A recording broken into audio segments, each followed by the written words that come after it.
Men who like to keep their morning routines simple will love these multi-for-him gummies, specially formulated with 12 key nutrients designed to support men's daily nutritional needs. Nature-made multi-for-him gummies help support muscle and bone health. It improves your immune health, and it increases your energy metabolism. With the quality you can trust, Nature-made multi-for-him gummies have no artificial flavors, no synthetic dyes, no high fructose corn syrup, no artificial sweeteners, and is gluten-free. Pharmacists around the world have recommended Nature-Made to be the #1 vitamin and supplement brand. So when you need something that's going to help you get you through the day, when you need something that's going to increase your energy to help you get you through that workout, to make you perform as an elite athlete at the top of your ability, try Nature-Made multi-for-him gummies, because you don't want to stop. To the 12th round.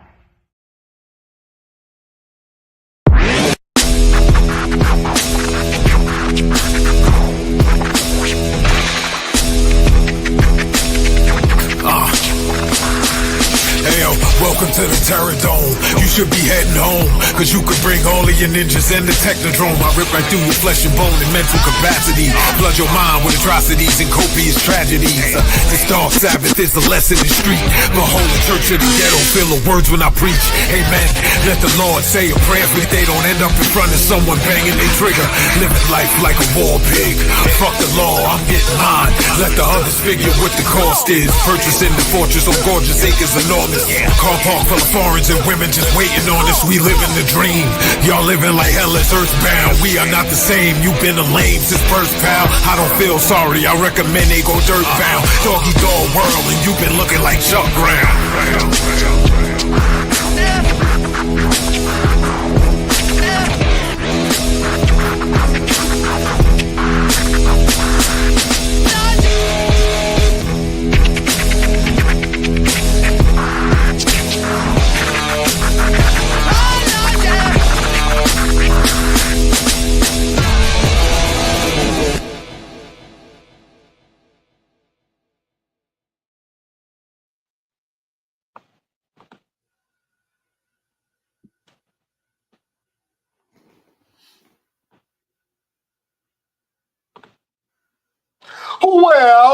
Well, beautiful people, best damn nation. It is Wednesday. You know what time it is. It is the Best Damn Wrestling Podcast. I am Brian Renegade, and with me, I have the best damn crew. First of all, if you see this man in a dark alley, run for your life. He will beat you up and throw your ass in the trash can. He is the green-eyed bandit. He fights people. Sometimes he bites people. He's your mama's favorite wrestler, and he can whoop your daddy ass, the one and only Roosevelt, the fighter. What's happening? So I actually did whoop somebody daddy's ass. Damn it. I'm trying to keep you holy. You know what I'm saying? Do I have to take you to the church? Do I have to take you to the other side? Stop being so violent? It had to happen, and it had to happen in unique fashion. I am the new OIWA North American champion. Oh, yeah. It's all me right here, baby. It's all me. Not that I only beat one daddy's ass. I beat two of them. Two daddy's asses? Two dudes and one. I beat up two guys to walk away and leave Dallas, Texas as a new OIWA North American champion. Did I mention I'm the new? I think you did. North American champion. Did I mention that? Yeah, I think you did. Yeah. No, just in case. Just in case you guys didn't hear it the first 2 or 3 times that I said it. The champ is here. Yeah. That boy got a nice shiny belt added to the collection of how many belts you got so far, man? Right now, I am currently a champion for two companies, but this is, and I sat back and I thought about it the other day. This is the 20th championship that I have won since I started in 2009. Like I've had several reigns, okay? Like if I've had one championship several different times, that's one thing. But 20 different championships since 2009. Okay. That's amazing. That is amazing to me. Yeah. That's a testament to your characters and your talent, sir. Yes, my ability. Abilities. Yeah. And look, in the words of Eric Cartman, they have to respect my authority. Absolutely, man. Congratulations on that win. Adding another notch onto your belt. You know what I'm saying? This man knows how to be a champion. You know what I'm saying? And so should you, beautiful people. Thank you for watching us. You could be doing anything right now, but you ain't. You sitting here watching your boys, and we appreciate you. You know what I'm saying? We love and respect you like play cousins. And so we are a wrestling podcast, of course, but we talk about life. We talk about politics every once in a while. We sprinkle it in. But we talk about getting behind the characters of some of the characters and people that you see on TV. And with that, we have been doing some amazing things, have some great interviews with some wrestling legends, absolute wrestling legends. Name some of the legends that we had on the show so far. Absolutely. We've had EC3, Ricky Morton, Rhett Titus, Cheeseburger, Bob Evans, Ron Simmons, Ron Killings. Man, the list goes on and on and on. Kid Cash, Austin Aries, man, and we got more and more coming, guys. Like, you have no idea the type of things that we're trying to pull together. So y'all make sure y'all tune in every week, as you should be, as you should already be doing. Tune in every week to the Best Damn Wrestling Podcast, because you just never know what your boys might be doing. Absolutely, man. Absolutely. Oh man, we got this big show coming up, man. Are you ready for it? Absolutely. Are you ready for it? I don't know. I'm trying to be. I don't. I think I am, man. I'm ready to see an amazing show.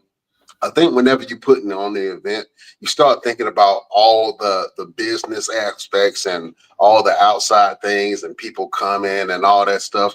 I'm kind of drowning all that out, and I just want to put on an amazing event for wrestling fans and prove that wrestling in North Carolina is top tier and top notch. And that's the only thing that I really want to accomplish during that. Obviously, I got other goals and we got other events that we're planning, but I just want the event to go off without a hitch, man. And I want you guys to have like fun and have some amazing matches in there. We have a absolutely stacked card to the point where we got wrestlers. This dude right here got wrestlers calling him from all over the country trying to get on this card. Yes, absolutely.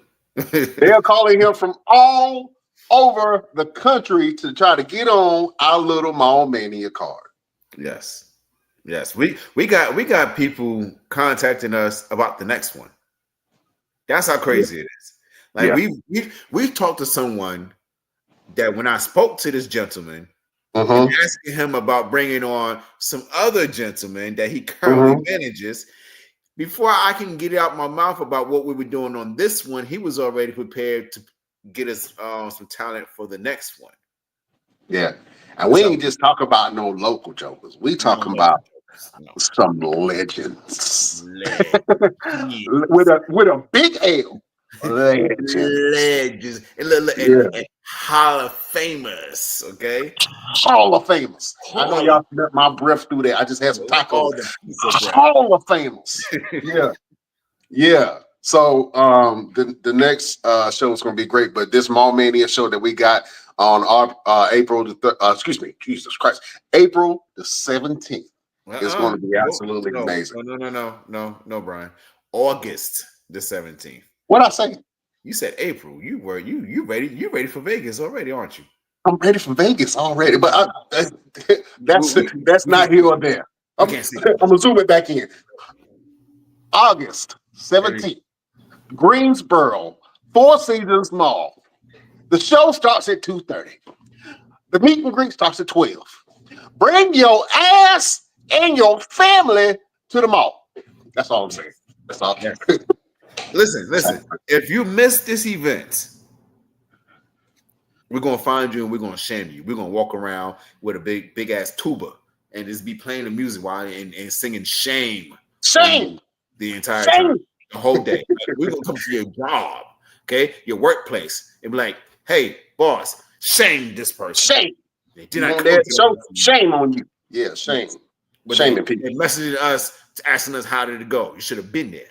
Your ass should have been there. You could have got some draws and watch some wrestling, eat some popcorn, and carried your ass home happy. You know what I'm saying? You probably would have got so excited you would probably threw the drawers that you bought right into the ring. Okay, absolutely. Experience that experience. I ain't never had man. Let's I just want to show y'all some of these matches that we got right here. Roosevelt, real quick, I just want you to talk about some of these matches, man.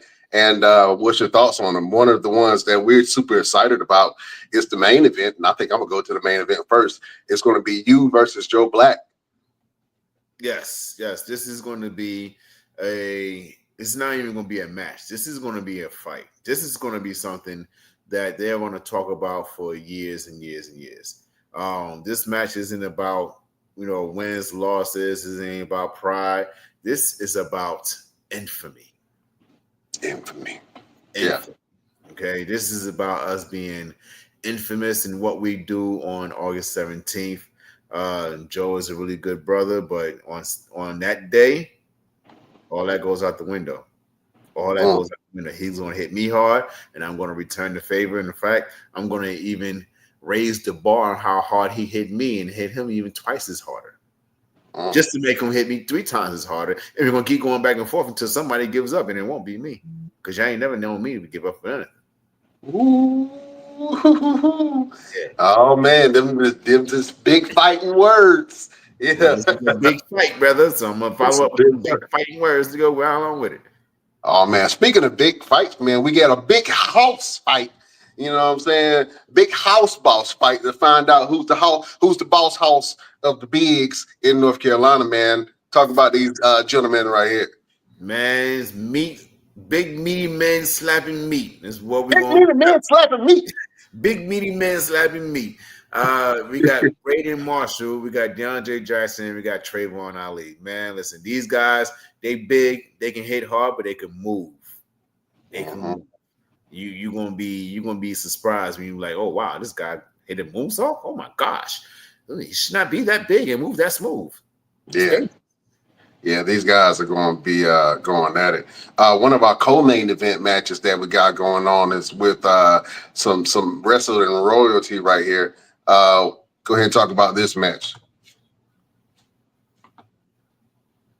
Oh man, this one here is pretty special to me. We got CW and Brock Anderson versus BSC the Bruiser and Tommy Dreamer. Man, listen, this right here is going to be one to talk about for ages as well. It's got big implications for a lot of the time. What was that word? Big implications. Okay, you said implications. You said something crazy. I just had to. Look, don't be doing me when I'm doing me. Okay, let me do me the way I'm going to do me. But this match, having Tommy Dreamer part of this event is extremely big. I'm excited. It's going to be really, really cool. I can't wait to sit down and just chop it up with him. Got a chance to talk to him on the phone. I got a chance to talk to Tommy Dreamer on the phone, y'all. Do you understand how big that is? I got the man's phone number. No, you can't have it, so don't ask me, okay? Because I'm not giving it out. But I can talk to the man on the phone. I can say, hey, Tommy, how you doing? What you doing? I was gonna ask you for his number, but I think I'll wait. But that's gonna be an absolutely great match. And then the ladies is putting on for the show, man. Shout out to the ladies. Yes, the ladies are gonna get down with the get down. We got CeCe Young, Savannah Evans, and Amira Rose in the very first ever women's hyperdrive match, man. And this is going to be something special. Hyperdrive match is 3 rounds, 3-minute rounds, and you can win by knockout, pinfall, or submission. You cannot leave the ring, nor can you throw your opponent outside the ring. If you do, you forfeit the match. Now, how does that work in a triple threat? You got to be there just to see. Can't hear you if you got it on mute. Yeah, I got excited. That first woo was, it was suspect. Anyway, that's going to be a great fight. Man, speaking of the Hyperdrive Championship, man, and I'm excited to see the Hyperdrive Women's Championship, but we also got the Men's Hyperdrive Championship on the line. Yes, we got Maverick Vo versus Jamari Jice. This right here is going to be a fast-paced barn burner. We got Maverick Vo with his Taekwondo background. We got Jamari Jice with his greaser background, man. You guys don't want to miss that matchup to see who's going to walk out still or new Hyperdrive champion. Absolutely. That's going to be a fast-paced, hard-hitting match, and I'm excited for it. Oh, man, I'm a fan of tag team wrestling. And I think we got one of the best tag team matches on our card right now. Go ahead and talk about this one.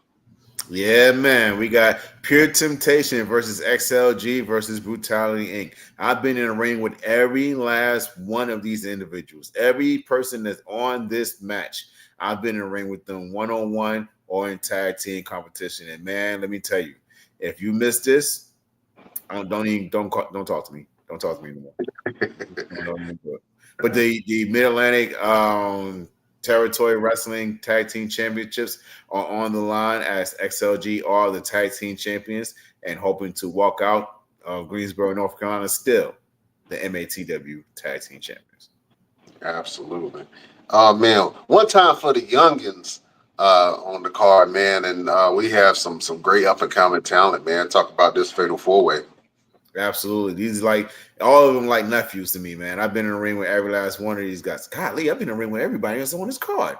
We got RJ Weaver versus St. Julius versus Chase Coleman versus Jack Tatum, man. It's going to be a fast-paced, high-flying match. If you ever watched the X Division in TNA, this is it. If you ever watched the Cruiserweight Classic, this is it. You don't want to miss out on that. Trust me. These boys will be moving like Dragon Ball Z. Yep, you're on mute again. Absolutely, man. One of the matches that I'm super excited about, and we've been seeing some promos drop from it, and let me tell you, better get on it. Caprice Coleman, who is AEW's commentator for Ring of Honor right now, he is going to challenge Dante Smalley, power slap Dante Smalley, for the OIWA Television Championship. It's going to be an amazing fight. Both of these guys can go. They have similar styles. They both have the gift of gab, and I'm so excited to see this match. Yeah, me too.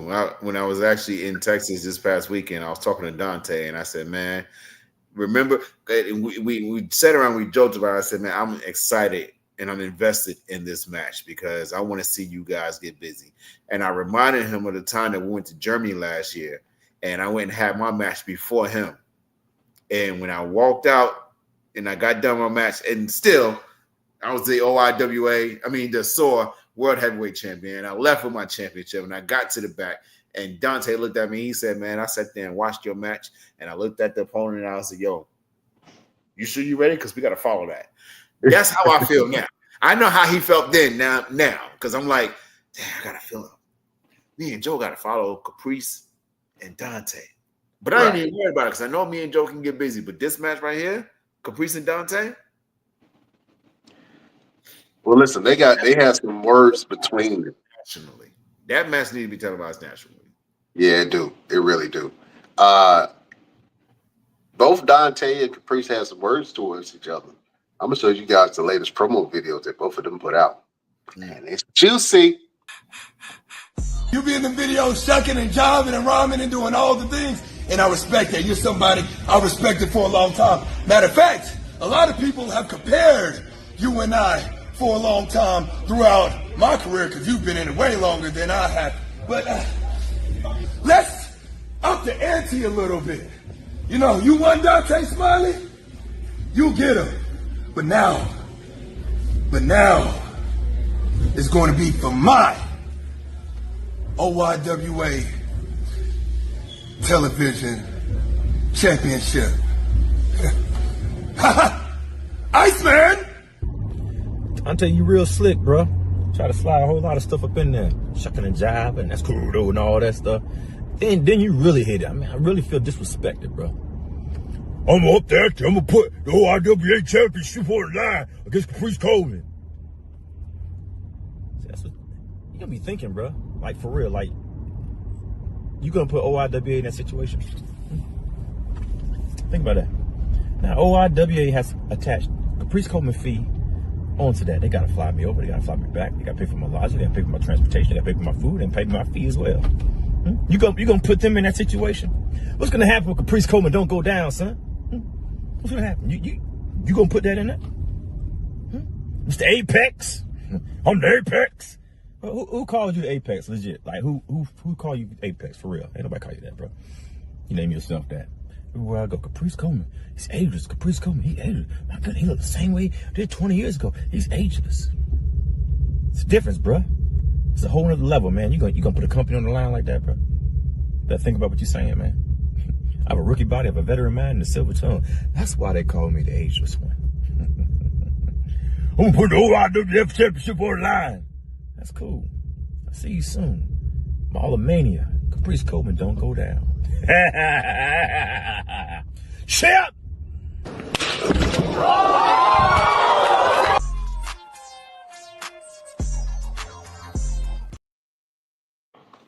He did not have to put that last clip up there. Oh, man. He did not have to show the last clip of Dante Smiley competing in Power Slam, going to sleep. He ain't had to put that up there. I don't think that was necessary. Maybe it was. I don't know. But that fight, I don't know. I got a question. What's going to be match of the night, dog? Could that be Dante's kryptonite at this junction of his career now? Could Caprice try to utilize that to either put Dante down and walk away the OIWA television champion, or, because we know how good and how crafty Caprice is, use that as a mind game tactic to get Dante off his game? I don't know. You just gonna have to be there at the show to see. You know what I'm saying? Of course, we're gonna have a link for everybody across the land to be able to watch, but you want to check that out in person. You know what I'm saying? You want to be able to see a legendary match that's going to be, this is years in the making for these guys to go against each other, man. So I'm super excited. Shout out to Dante for coming through. Shout out to Caprice Coleman for showing us so much love.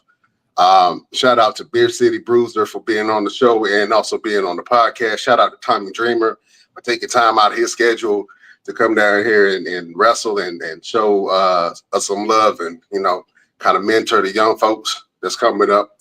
We're trying to just put on for the city and provide some opportunities for some wrestlers, man. So shout out to everybody that's going to be on this show. It's going to be an amazing production. Shout out to Newborn Wrestling and Christian. You know, you guys have been supporting us. We've been supporting you guys since the very beginning. So it's a great partnership. So I'm excited to see this card. I'm excited to see this match. And shout out to Firestar Pro Wrestling, LeBron Cozone. Shout out to Firestar. Shout out to Mid Atlantic. Shout out to the OIWA. We have brought all of these major companies together for one show. Mm-hmm. I don't know. First of all, ain't no podcast doing that, period. I don't know any other promotions that's bringing other promotions together like we're doing right now. Working together with no issues, no egos, no nothing. Everybody's like, whatever Roosevelt and Brian says is what's going to happen. Oh no, they saying whatever Roosevelt said. Don't come to me. You come to him. That's he said. I don't want nobody coming to me complaining about nothing. You know what I'm saying? Well, here's the thing. Ain't nobody gonna complain to me about nothing. Yeah. They come complaining and gonna leave out with missing some teeth. You know what I'm saying? Absolutely, man. So we just excited about this show, man. So whenever you get a chance, man, just go check it out. Mall Mania, August the 17th. It's going to be an amazing show. Make sure you get your VIP tickets now. It's going to be great. Here's a little flyer for it. We're going to have some wrestling, live pro wrestling, 2K tournament, meet and greet, live DJ. It's going to be a hootenanny of an event. When the last time you heard that word? A hootenanny. It's going to be a hoot. Yeah, a long time. It's going to be a hoot. I don't know why, but you brought it back. Absolutely. All right, so we know why y'all here. We got to go over this week's festivities of wrestling, and golly gee willikers, we got a lot to talk about. Yes, got a lot to talk about. Go ahead, Roosevelt. Matter of fact, one of the first things that I want to talk about is wait. Before we even get started, you're not even going to do your thing. Oh, I haven't done it in so long. You almost forgot. It's your favorite. Well, thing. Beautiful people. It has been a while. You know what I'm saying? Beautiful people. This weekend we had SummerSlam. So in the comment boxes, and if you're listening, or send us a message. But we're going to go over the grades for this year's SummerSlam. Prepare yourself. We going back to school. Excuse me, class. Class. Shut up! Wow! All right. So, SummerSlam. First 2-night SummerSlam happened in New York, New Jersey area. The event was huge. I think they had over like 50,000 people, plus 60,000 plus people in the event space. The stars came out. I mean, it was, the who's who of celebrities was there in the crowd. If this is the crazy part, we talked about this before, but hip hop loves wrestling. Yes, and all of these wrestlers have been coming out to the. I don't care whoever you listen to. I don't care who you listen to. They all have been to a WWE or AEW event. Mm-hmm. Because wrestling is socially acceptable now. You know what I'm saying? It's okay to be a wrestling fan. It's okay to let your wrestling freak flag fly. It's okay to do like cosplay and stuff like that. It's okay to openly talk about wrestling. You know what I'm saying? And so this is, I would consider to be one of the golden ages of wrestling, because it is, you have so much access to wrestling content, more than we have ever had before. People are paying more money to see live events more than ever before. There are stars, not even in WWE and AEW, but on the independent scene, that is making a splash and turning into celebrities themselves in their territories and in their travels. Roosevelt is one of those guys who is well known and well respected on the independent circuits. You know what I'm saying? So wrestling is at an all-time high. Cardi B was the host of this year's SummerSlam. Yeah. So that goes to show you that what I'm saying is not false at all. So if you're not into wrestling, just go and check out an episode and see what the hoopla is about. Now, Roosevelt, I have to get your grade on this year's SummerSlam. So what grade would you give SummerSlam? We're going from A to F. Well, before I give my grade, I would like to be able to introduce another part of the best damn crew, the villain of the best damn wrestling podcast, LP. What up, LPZ? What's going on, man? Can y'all hear me? Yeah. You gonna come on camera? Or you gonna put a picture up or something? I don't want to look at a blank ball head. I'm in the middle of something. I don't even know how to put a picture up. I didn't know you could do that shit. I'm gonna have to figure that out while I'm talking. Well, if he comes to work, he might be able to know how to do a couple things. I am at work. That's why I'm trying to do both at the same time. So SummerSlam night 1. Let's run through that really quick and give a grade on that one. So SummerSlam night 1, I would have to say it was a C. They didn't really pull out the big things for me in terms of night 1. There was a couple matches that did very well, but it was kind of like, you know what? I watched it. Yeah. That was it. You know what I'm saying? I watched it. That was it.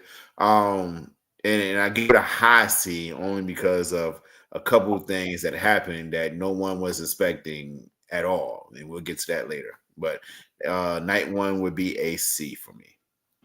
All right. LPZ, what would you give night 1 of SummerSlam? Probably a D plus. Woo! Tough critics. I gotta give it that because we all know it's 3 main pay-per-views: SummerSlam, Royal Rumble, and WrestleMania. This felt like a fast lane. Like this just what's the 4th one? Survivor Series. Oh yeah, okay, Survivor Series.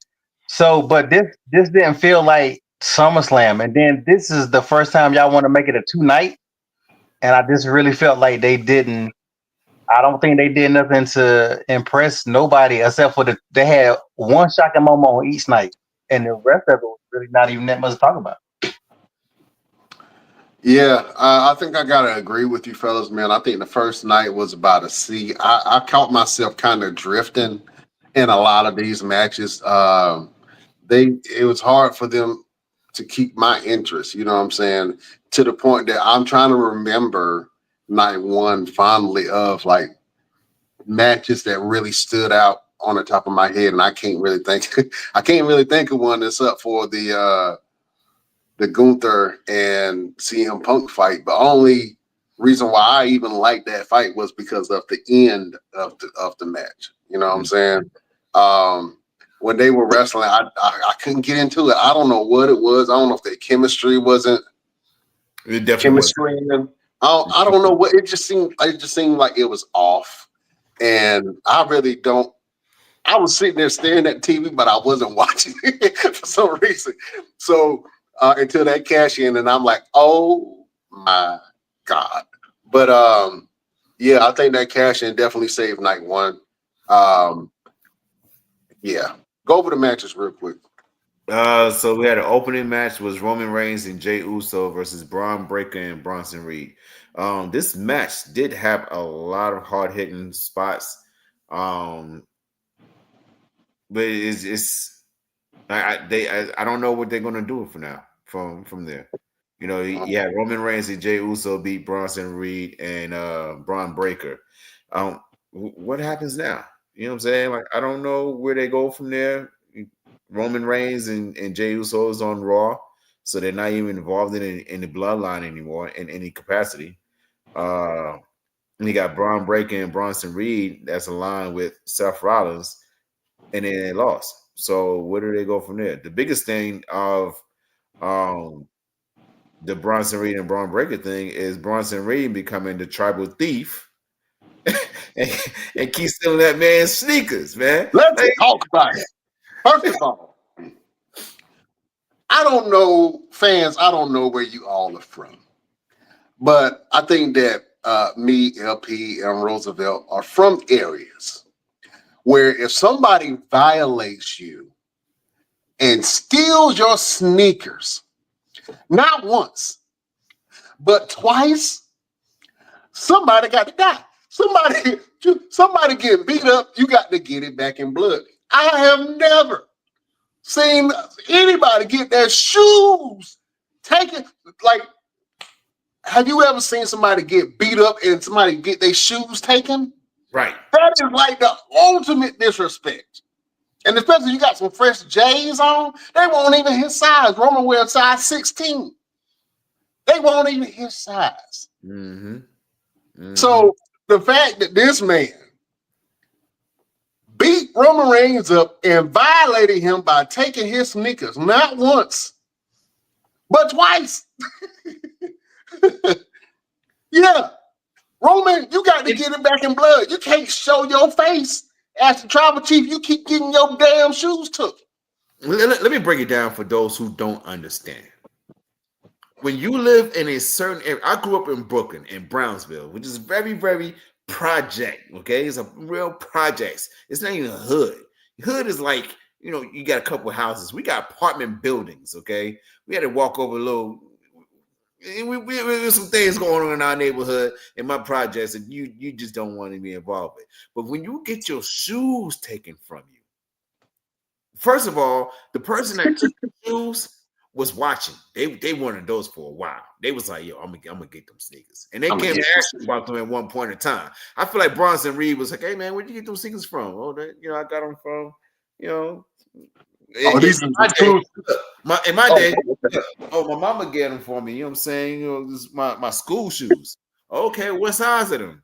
They're about like a 10. No, they're my size. They my size now. No, they my size. Yeah, all right. And then when they saw you by yourself, boom, and then they took your shoes. Now, here's a bigger thing. In certain areas of wherever you may have grown up at, when they take your shoes and they feel like they don't want them or they can't fit them, they take them and they throw them over the power line. Bronson Reed is wearing these shoes around his neck as if he is a walking power line, just to give you a reminder that he did that. Look at me. I did this to you. Y'all remember that scene? I can't even tell you what movie it was, but look at me. I did this to you. I'm the captain now. You know what I'm saying? When Mr. Biggs got R. Kelly beat up in that one music video and he dropped him off in the desert, he said, you look at me. I did this to you. That's what Bronson Reed been doing. Let Roman Reigns know I did this. If you want them, come get them. These are my Sula Falas. It's my Sula Falas. Hey, the Sula Falas. Yeah. I feel like the only way that Roman Reigns can redeem himself if they have a sneakers on a power line match. No. They should have a sneakers on a power line match. They should have a line going from suspended over the ring from post to post, and a pair of Roman Reigns sneakers, and they got ladders all around, and you win the match by snatching the shoes. I feel like that's the only way that the tribal chief can even show face again. That ain't no match. Can't nobody knock you out and take your shoes twice, and you walk around like everything's sweet. They need a Raw Underground fight on a pay-per-view. They need Roman Reigns to show up at Bronson Reed's house and beat his ass in front of his family. That's what Roman Reigns need to do. Yeah, that's the extent that we're going. Oh man, LP, you ever had somebody beat you up and take your shoes? Nah, man, that was I thought that shit was pretty funny. But the thing is, Roman didn't do nothing about it. Like, he didn't do nothing about it, and they happened to him again. So it's like, it's like they burying Roman a little bit. Like, I don't know. Imagine if Stone Cold, if something like that happened to Stone Cold, he would have been beating the shit out of whoever that was for the next 3 weeks. It wouldn't have been no one time. He would have been digging in them dudes' paws for the next 3 weeks. So that's what, like, one thing I need them to do, man. They got is Roman gonna get his face back, or they just gonna move on? Like, what are they really gonna do? You can't be black, Samoan, Mexican, nothing colored, and have somebody beat you up and take your shoes, and they walk around like everything good the next week. That's one of them situations. Every time you see me, we got to fight. Mm-hmm. Every time you see me, we got to. Not only did you beat me up and embarrass me on TV, but you took my shoes off my feet, bro. And I got put them around your neck. You got to do that long, lonely ass walk barefoot. Barefoot. I ain't even think about that. Either barefoot or socks. And I know one of them socks probably had a hole in them. Bro, you can't show face after you got beat up twice in your shoes. Now, if he do it a third time, bro, Roman got to get it back in blood. I don't care what nobody say. These is hood rules. Mm-hmm. I don't know how it is in where is he from? Austria? Not Austria. Australia. Not he ain't from Australia, is he? Bron Breakker? I mean Bronson Reed? Bronson Reed. Yeah, they call him the Aussie, whatever for a reason. Aussie is Australia. He either from New England. Okay. He might either from New Zealand or from Australia. He might be from Australia. I don't know, maybe, but I don't know how it is in Australia. But here in America, you beat me up and take my shoes. You got to fight me every time you see me. You're gonna fight me in catering. You're gonna fight me in the bathroom. You're gonna fight me in the back room. You're gonna fight me in gorilla. You're gonna fight me outside in front of the fans. You're gonna fight me in the stands with the fans. You're gonna fight me in the parking lot. I'm gonna find you somewhere while you working out and beat your ass in the gym. You can't just beat me up and take my shoes and you got to come to work and not see me. Boy, no. No. Yeah, Roman got to get his face back. And I love my tribal chief. Y'all know I love my tribal chief. But you can't, bro. It's hard to follow somebody that get beat up and they get their shoes taken from them. Like, come on, man. Come on. Exactly. Come on. What we doing here? But that match, I don't even think I really paid attention too much to it. I saw the dive that Roman did over the ropes. That was cool. Bron Breakker has the best spear in the business right now. Mm-hmm. And there's a lot of people doing spears. But he got the best spear in the business right now. Ain't nobody touching. His spear is almost, it reminds me of like Edge's spear and Goldberg's spear at the same time. Yeah. No, I take Goldberg back. It reminds me of Edge's spear and Rhino's gore. Both of those, like that's how that spear reminds me of, man. So right now he got the best spear in the business. You're right. Where does this storyline lead between Roman and Jay? And then they ain't even got a name, but Roman and Jay, and then Bronson Reed and Bron Breakker. I don't know where it's gonna go from here. But Roman, you got to do something, bro. Cause you can't have this dude. You can't walk on TV with New Jay. Like I guarantee you, Roman Reigns gonna come in some FUBUs or some conies, or like he gonna some flip flops. He gonna have some American Eagle slides on. He gonna come a little different next time. And one bigger little detail. These are custom made Roman Reigns shoes. Okay, these ain't no Nikes that you can go to Foot Locker and be like, yo, let me get them. These are custom made Roman Reigns shoes. Okay, the man's name is on his shoes. It's designed for him. You came and took them and walked away and was like, what are you gonna do about it? So that's my question, Roman. What you gonna do about it? What you gonna do? Now, what I will say is the fact that Bronson Reed has done this, it added another edge to Bronson Reed's character, where he's not only dangerous, but he's diabolical by taking somebody's shoes. Now, if he continues this trend and fights people and take their boots and take their shoes, oh my God, that is a character that you want to watch on TV just to see who he gonna beat up, lay out, and take their shoes. Mm-hmm. If I was a wrestler, I absolutely would do that. I would beat somebody up and then take their shoes and then tell you got to come to see me again to get them. Now, a lot of people are going to get their shoes back and take that. But the fact that he's doing this adds another layer to his character. And I know we were trying to figure out where Bronson Reed fits in this group and where he's going to go. But I think that he found his little nugget of stardom, his little gleam of light within this group that shines, and that was by taking Roman Reigns' shoes. So whoever the writers were for that, brilliant. I think that was great, and I want to see who else shoes he gonna beat up and take their shoes. I'm excited to see that. What other matches that we had on that card?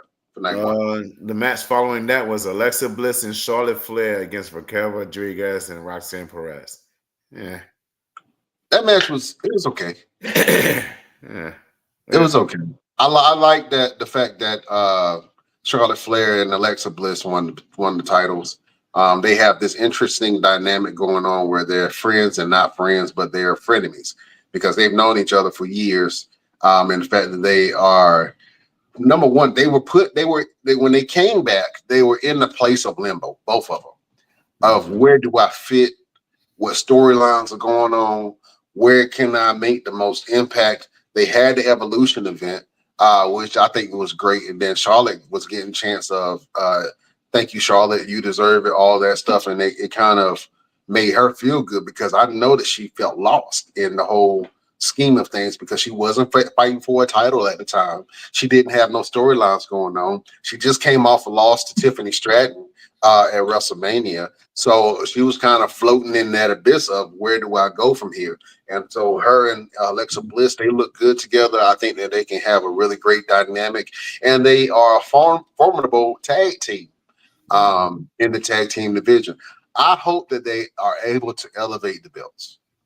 I hope that they are able to put it into a place where the tag titles, the women's tag titles, is the main event. I would love to see them elevate the belt like that. I absolutely think that they could, and I absolutely think that they can elevate the talent on both Raw, SmackDown, and NXT. Did I care about the match? It was okay. It wasn't really nothing to speak about. LP, did you care about this match? Tag team women's championship? No. The villain has spoken. So that's there. What was the next match on that card? So the next match was Sami Zayn against Karrion Kross, with Sami Zayn beating Karrion Kross. Another.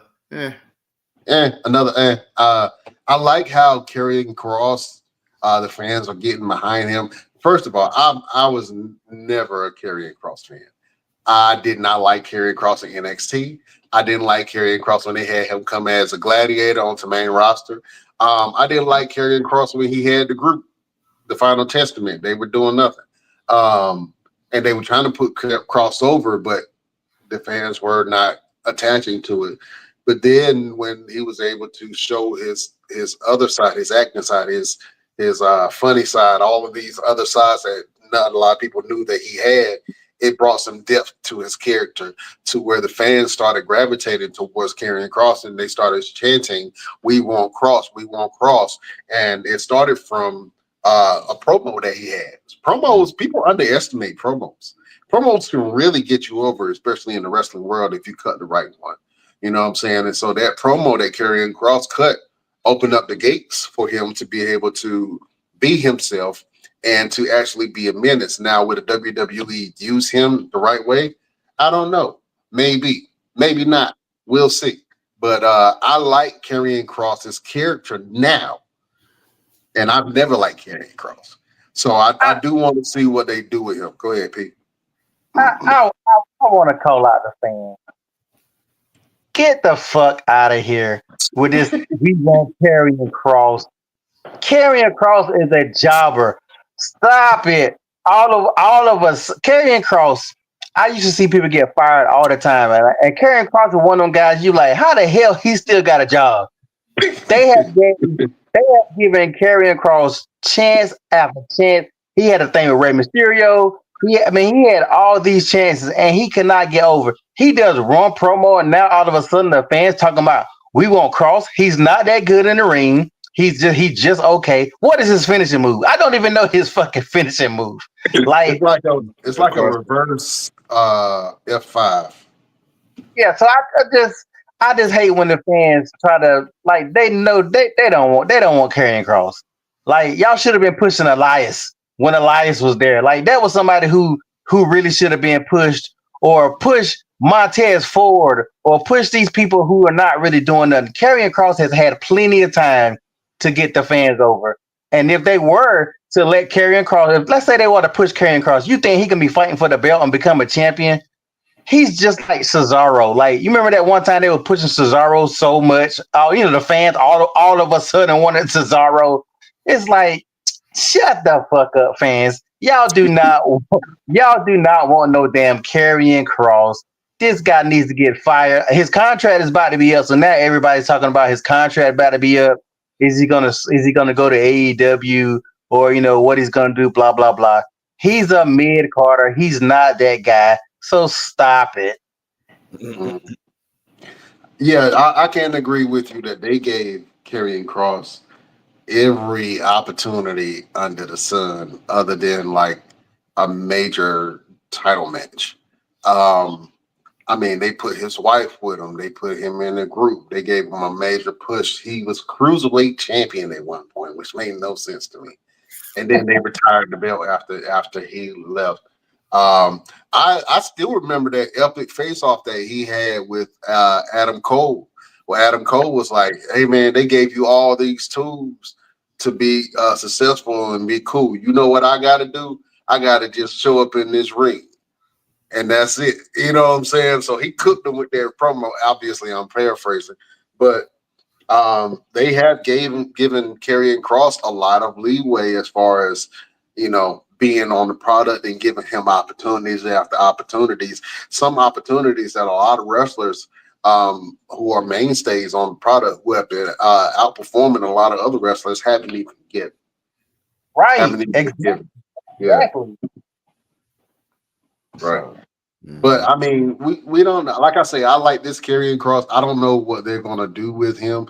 I'm not a huge fan of him in ring. Maybe he got a.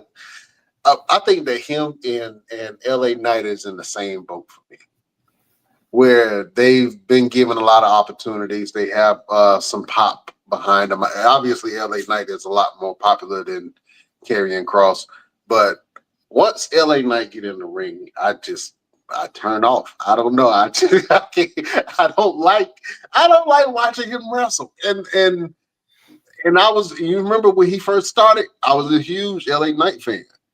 And then every time I just watched him wrestle in the ring, it's just like I was not interested. I don't know what it is about it. It's just I wasn't interested in. But we'll see what they do with Karrion Kross. Hopefully, they let him explore a little bit more and before they decide to make a change. Which I think that he has a place on the main roster. He just got to find it. All right, Roosevelt, what other matches do we have on the card? All right, the next match following that is the WWE Women's Championship match against between Tiffany Stratton and Jade Cargill. Yep. Next. LP, what you think about that match? Pete, what you think? How you think Jade did, LP? Seeing her ass to NXT. I've been saying that from the start, from when she first started training. I wanted to see her come up to NXT. I think that she did get put in the limelight a little fast, but at the same time, she was so dominant, and AEW built her to be this monster that when she got in the ring and you clearly found holes in her game, it was hard to kind of get behind Jade as a wrestler in the powerhouse. And I think she is starting to come into her own. She had a major opportunity. She's been having some great feuds with Naomi. Arguably, the feud between Jade and Naomi pushed Naomi into the stardom that she is in now. Arguably.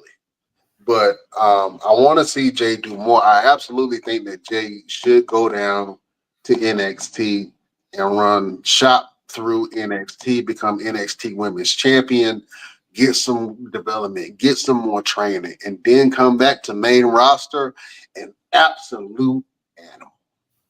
Well, only issue with that is if she go to NXT, she got too much competition. She do got a lot of competition, but she need that though, because she been having these cookie cutter matches with everybody else on main roster. But if she get down there and start getting busy with Miss Jada, or she start getting busy with Lash Legend, or she start getting busy with who's champion now? Kalani Jordan Grace. Jordan Grace. Soul Luca. Yep. Man, yeah. Imagine if she went there when she first got here. by now she'll probably be ready to come to the main roster. Like if she went to NXT, we just got here. But like I understand why they didn't send her to NXT because they was believing the hype. But you could tell she wasn't ready for the main roster, like wrestling. She got the look. She don't got no mic skills. She needs a manager. Like I would love to see. I've never seen Paul Heyman with a female. I want to see some shit. Like I want to see a manager. Like when's the last time a male manager? Shit, I can't even really think. A male manager like took a female. Like some of these females need a male mouthpiece manager, and she will be so. And it ain't got to be Paul Heyman. It just got to be somebody like a like an MVP if he was there or something like that. She needs Other than Paul Heyman, think about it. Other than Paul Heyman, there are no other managers on main roster. Yeah, bring it back. They need to bring it. They need to bring it back. Bring back. Like I didn't like what they was doing when they brought JBL with what was his name? Happy Corbin or whatever. I didn't feel like that was a good fit. But some of these old wrestlers, instead of them trying to wrestle, just like MVP, he still could wrestle, but he not trying to wrestle no more. You know, he's a great manager.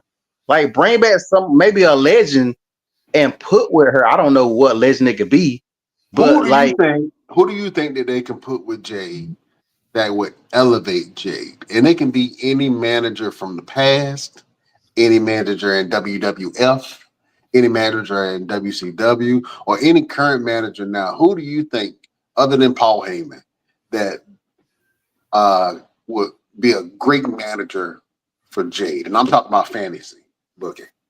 Oh, that was my pick, Paul Heyman. But other than that, for Bobby the Brain Heenan. Yeah, I literally was about to say that. Like, I mean, you wouldn't even typically want to see Bobby Brain with nobody black, but Bobby, yeah, you want to talk about, you want to pull it out like all. I would say Bobby the Brain Heenan, or I'll say MVP. I really think MVP could have elevated her.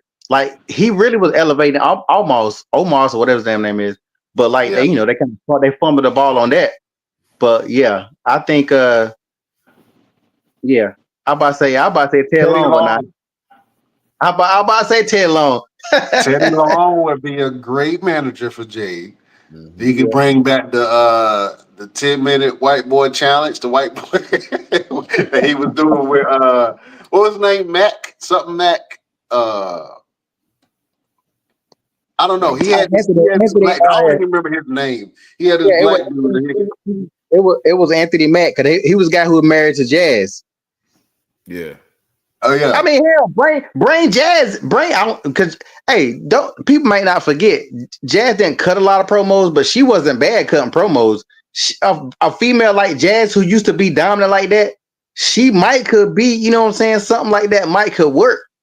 But they don't look at shit like that. Like, yeah, Jay don't have no good mic. She don't have no mic skill. Like I said, she's fine, but that's only gonna get you so far, sweetie.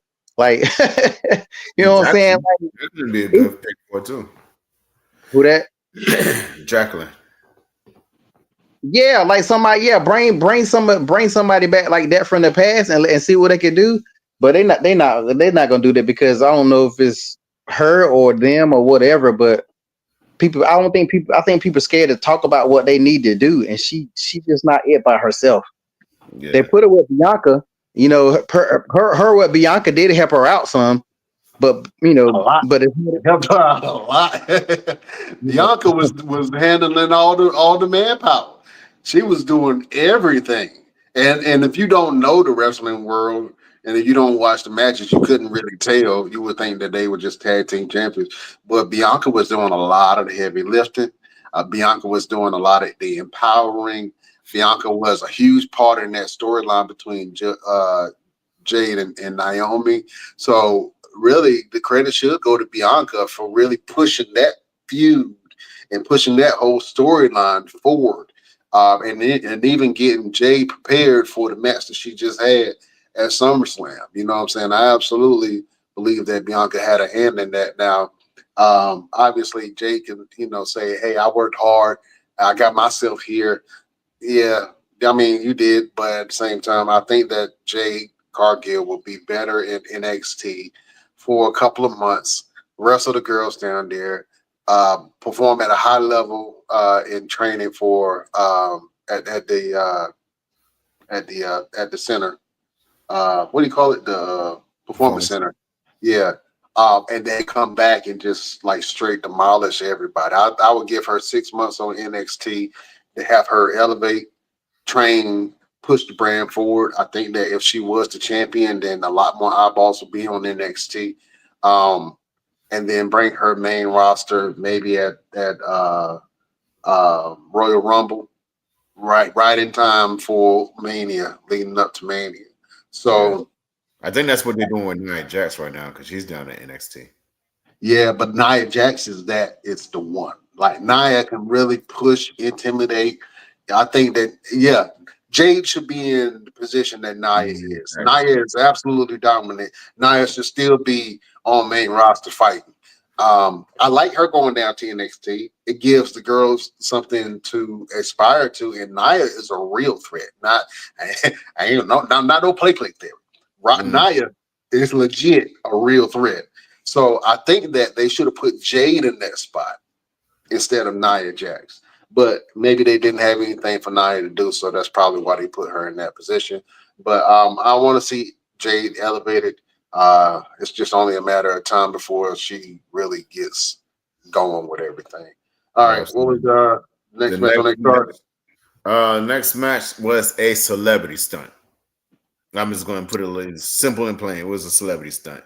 Drew McIntyre and Logan Paul versus Randy Orton and Jelly Roll. That was a celebrity stunt. It was a viral moment. It was a bunch of spots just to get some a large number of views on certain spots, and that was it. I appreciated Jelly Roll's appearance. I appreciate him getting in that ring. I appreciate him bringing non-traditional wrestling fans to see what Jelly Roll had going on. But I'm gonna say it, and maybe I'm in the minority. I thought that match was god awful. I hated everything about it. And I appreciate Jelly Roll for getting in the ring. I mean, he did the best he could do. He put emotion into it. I like the acting that he brought to the match, but that match was god awful, and it's hard to fight. It was hard to watch, and then you know that Logan Paul was doing everything with Jelly to make him look good, and so yeah, we can move on. But that frog splash, the double smash frog splash that Logan Paul did to Jelly Roll, I mean, obviously it made a lot of media outlets and been doing a lot of stuff. But just in general, I could have done without that match. Yeah. So moving on. The World Heavyweight Championship match, CM Punk versus Gunther. And we spoke about that briefly earlier. They just didn't mesh. They didn't mesh. I don't like it was moments where you could tell that Gunther was just, I'm just here. You know what I'm saying? Like even down to his power bombs. His power bombs were so weak. I've never seen him do a power bomb. He lays them down so softly. Like he's like he put them on the because when he did it the first time, I was like, oh, maybe that wasn't the spot. Maybe they wasn't supposed to do that. And he wanted to protect them. And then he did it again. I said, oh, CM Punk don't want to take those. That's what that is. He don't want to take them power bombs. No, he does not. Nobody want to take no power bomb. Nobody. I don't know nobody like don't go. Simple as that. If you don't want to take it, say, hey, is there something else we can do? Do it all the time. I got a match with Billy Gunn. Found out after the fact he don't like chops. Man could have said, listen, I don't like chops, so let's not do them. We found something else to do. If you don't want to take a power bomb, then just say, listen, man, let's do something different. I don't want to take a power bomb. But to do it and for it to look like, no. It turned me off the moment I saw the first one. I was like, I'm just going to finish watching it for the sake of watching it. It's already on. I've already been watching it for this long. Might as well finish watching the rest of it. Yeah, it was a little rough to watch, and like I told you, I don't remember anything from that match at all. The only thing that I do remember is the end, and my jaw was on the floor, and I should have recorded my reaction because apparently WWE is using everybody reaction nowadays that are streamers and podcasters and YouTubers. Seth freaking Rollins came down like Willy Wonka with the cane, and then I was like, "Whole snap!" And I'm thinking, okay, maybe he's just here to remind him that, hey, I'm champion. I see you got. I'm here. You're champion. I see you got the belt. I'm gonna be on your ass until I get better. But no, he did the whole walking back, throwing the crutches to the side. I'm like, oh my God. No, he is not. Started taking off the brace. I say, oh my God. No, he is not. He started walking to the ring. I say, oh my God. No, he is not. He hit CM Punk with the briefcase, knocked him down, started beating the living hell out of this man with a briefcase and cashing in. I said, no, he is not. And he did. Cashed it in. Stomp. 1, 2, 3. Your new champion, Seth freaking Rollins. I love to see it. I think that Seth Rollins will be known as the architect of pure destruction because he has he has lied, cheated, and stole his way back into the WWE main event picture, and he is now the WWE champion. Seth freaking Rollins, man, I'm happy to see it. I'm happy that Seth really wasn't injured. I was kind of dreading that he had got injured during that match with LA Knight. And I think he kind of dragged everybody along for the ride, but it was a hell of a story. Everybody fooled everybody. LP, what did you think about Seth Rollins cashing in the Money in the Bank on CM Punk? I mean, it definitely was the best moment of the night. And just like you said, no matter what nobody says, everybody want to say, I knew it. No, didn't nobody know it. Like nobody had it on their bingo cards at all that Seth Rollins was going to cash in. And I think that Seth Rollins will probably go down as the greatest casher in because every time he cashes, I think he will be number one. The Edge probably be number two because I think Edge has some good cash ins too. But Seth Rollins is definitely the king of cashing in. I still don't see the purpose of him faking it and all that, but it reminded me. I don't know if you guys remember. It was one time when Shawn Michaels was front, like he was hurt, and he had like his leg was supposed to be hurt, and he went on a whole long time about faking his leg injury, and he ended up like, of course, not being hurt. But it reminded me of that. And with kayfabe pretty much dying most of the time, it's good to see. And I think that WWE is gonna have to start doing more stuff like that because now everything is on the dirt sheets. Everything is already released. Everybody know what's gonna happen. So I think they gotta work harder on stuff like that. So it definitely was the out of both nights. I still got it at my number one moment on both nights. Yeah, that was a huge moment. The fact that CM Punk finally won, and then as soon as his music hit, you saw all of the life drained from his face. It was like, man, it's like you got in trouble at school, and you sitting there playing, and then you hear the car door, and it's your daddy, and he about to come in the house, and it's like, damn. I got to face the music. I got to just go ahead and ground me. Don't. But listen, I thought that was a great moment. That was definitely one of the top moments of the year. I honestly can say I was absolutely shocked by Seth Rollins cashing in. Let's go ahead and go to night two. Night two was a great. It was a great show for night two. I enjoyed a lot of the matches more than I did night one. Let's go over these matches, Roosevelt. Yep. Let me run down all the matches and we can come back to them. So opening match was Naomi versus Rhea Ripley versus Io Sky for the Women's World Championship.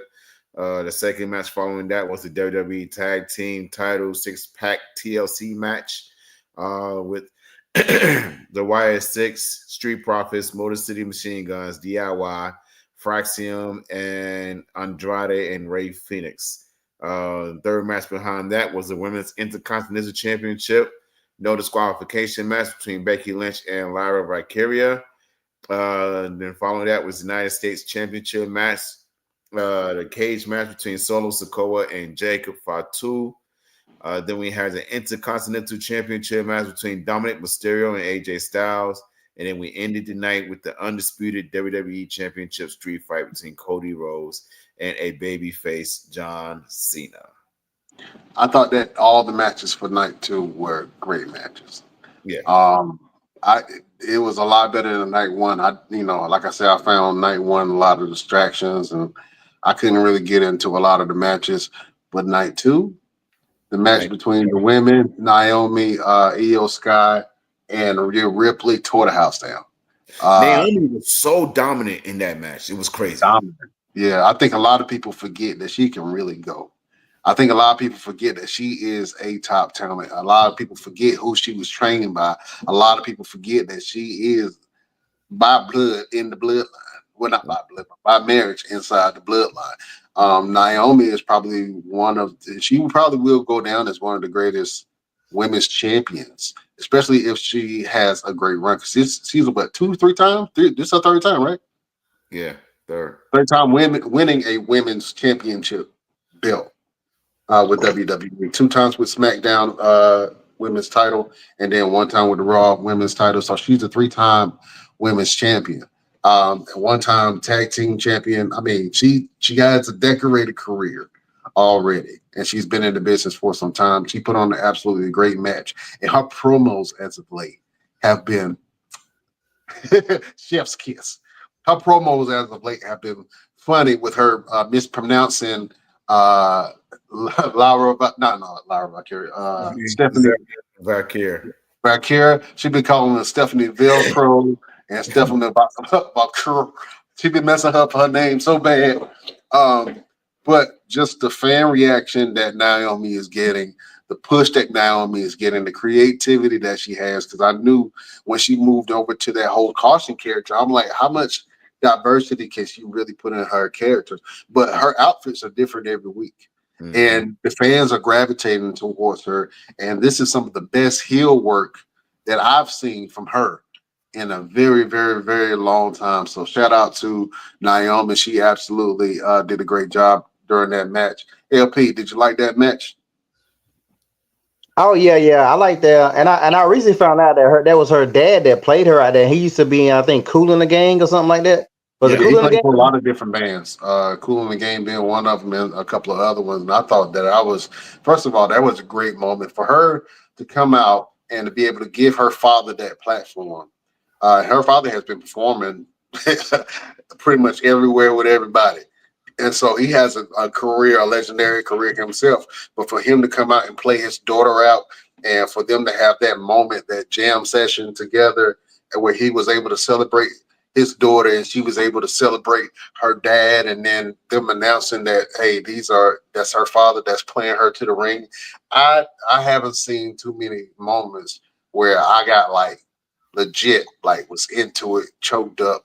It was a great moment, and I would love to see more stuff like that. So shout out to Naomi and her dad for that whole moment that they were able to share with the fans, man. So that was a great opportunity for her to showcase her father and his talents and his legendary career as a player.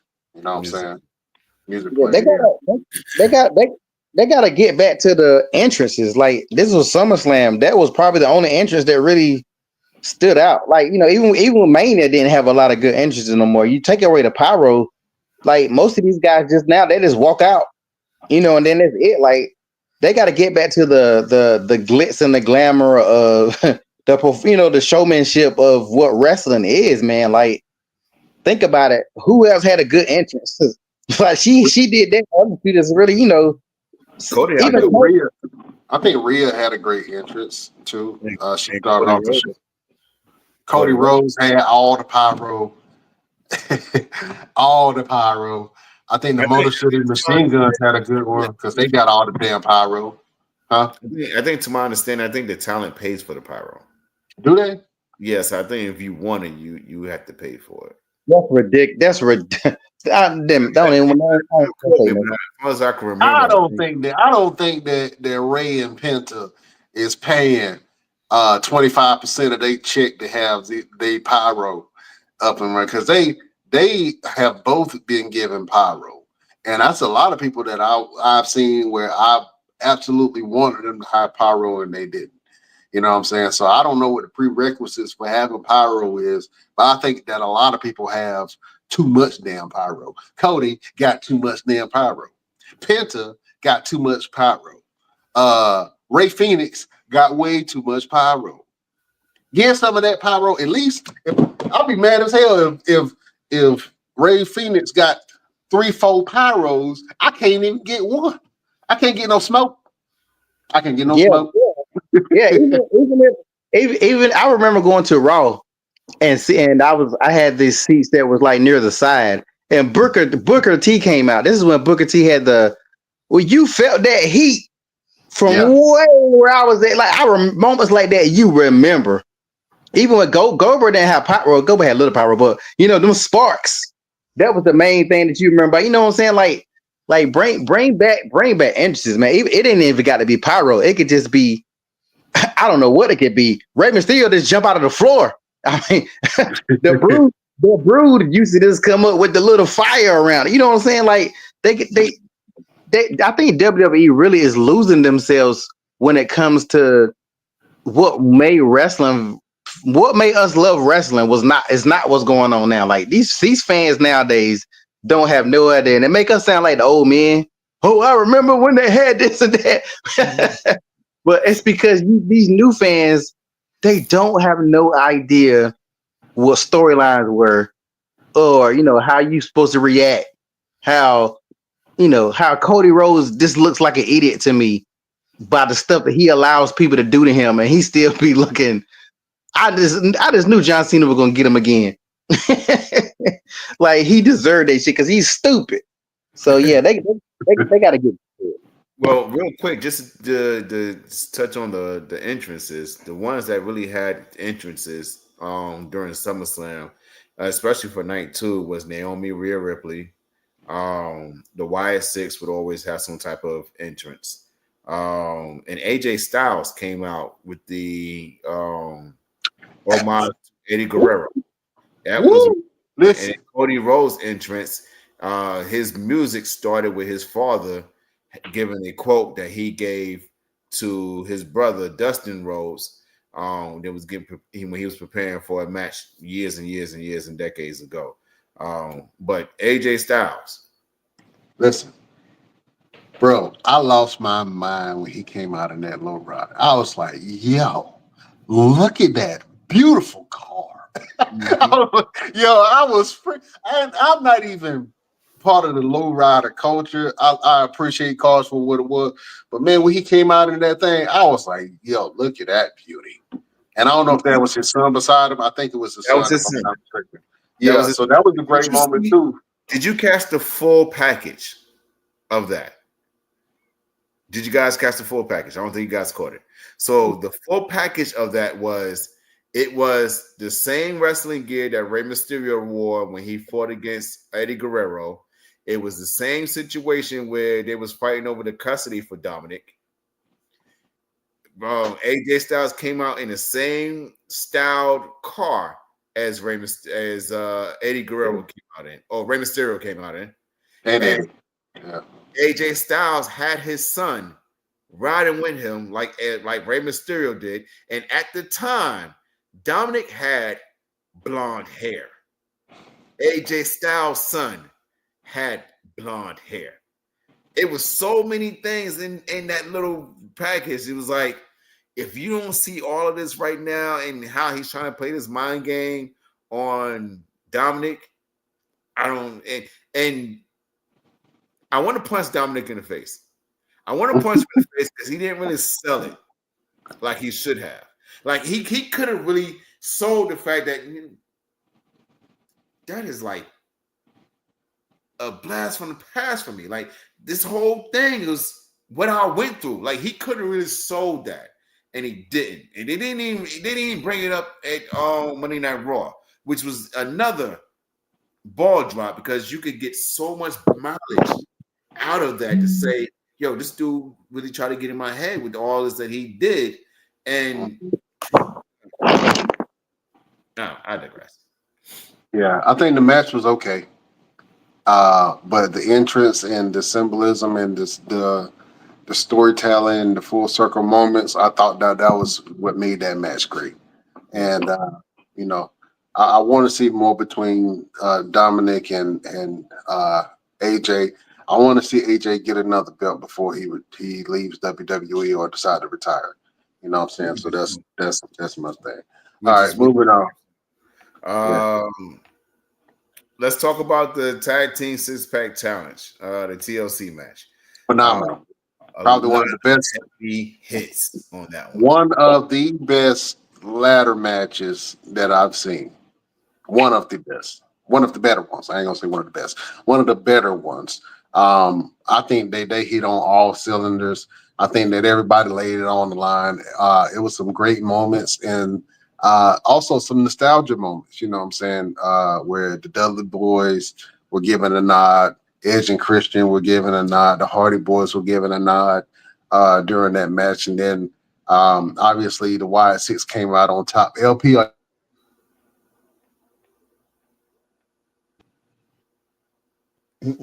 Wyatt Six. Say that one time. You froze up a little bit. At the Wyatt Six?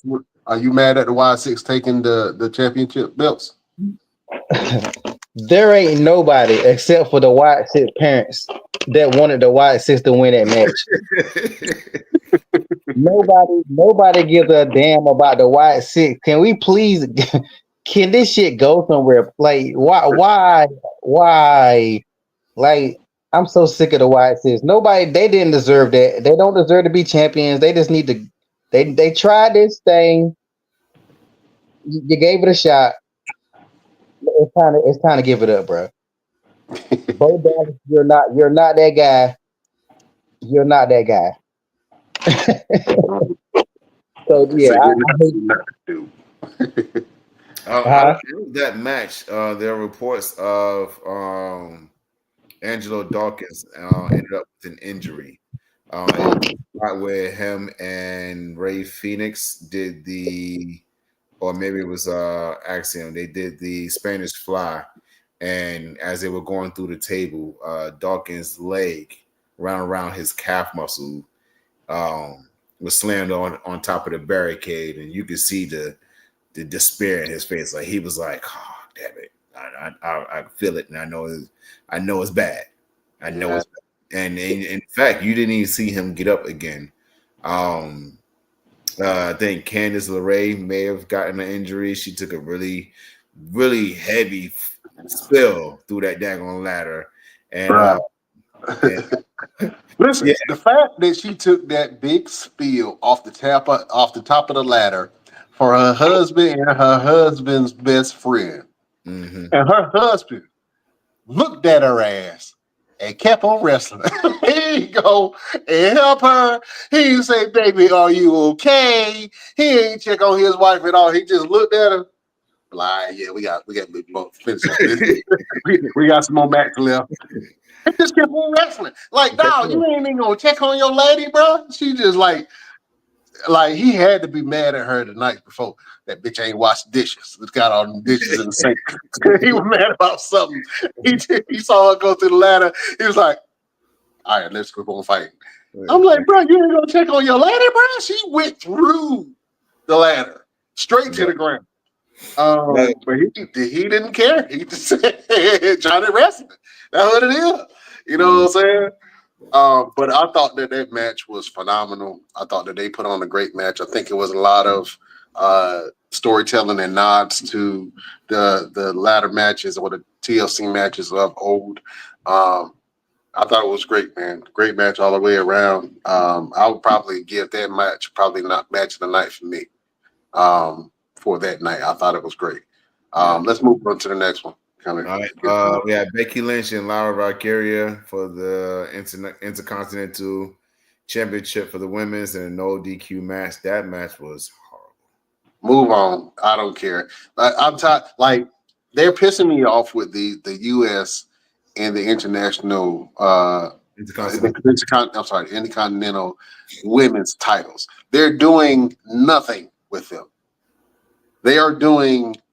I'm thinking that at least you're going to elevate talent. And if your argument is, well, it's elevated Laura Valkyria, really, nobody gets asking for that shit. Nobody wants to really see Laura Valkyria. Shout out to Laura, but I'm not a fan. Like, how many times we gonna see her and Becky Lynch fight? I don't care. Nobody really cares. If nothing else, they should make the Intercontinental and the U.S. titles workhorse titles for the women, and have different matches every week and different challenges and different opportunities for the NXT girls to come up and show what they can do. I don't think they're using these titles the right way. I think that they're using it and they're putting it on the hottest thing, which is Becky Lynch. And who else got the US title? Who got the US title right now? That's terrible. I mean, that speaks volumes because I don't even know. I want to I'm about to say Carmella. That fake Carmella, don't she got that belt? Fake Carmella. Chelsea Green? No, yeah. Chelsea she lost it to she lost it to Zelina Vega, and then Zelina Vega lost it to somebody. I don't even know who got the damn belt. That's the sad part about it. But I think that they should be able to use those belts to elevate the women's talent, and they're not doing it. I mean, obviously, you could say your argument of it enhanced Chelsea's career, but Chelsea made the U.S. title. Let's be real. She and they absolutely still should have it on Chelsea Green. And then the Intercontinental title. Hey man, we want to see something else, man. If Becky is champion, let her be champion. Let her fight some other people. I'm tired of this Becky, Bailey, and Laura Valkyria storyline. We done seen them fight multiple times. Like, give us something fresh. Put some new blood in there. Give somebody else some opportunities. Because that's what the belt is ultimately for. If not, scrap that shit and keep the main title. You know what I'm saying? That's how I feel about it. 2 tears in the bucket. Moving on. What's the next one? Real quick, the current United States champion is Julia. Who the hell is Julia? Julia Roberts? Julia Roberts is a wrestler? No, Julia is she came from NXT. Yeah. Yeah. I don't know who the hell that is. She's a world-renowned Japanese wrestler, if I'm not mistaken. Is she Japanese? I think she is Japanese. She's world-renowned.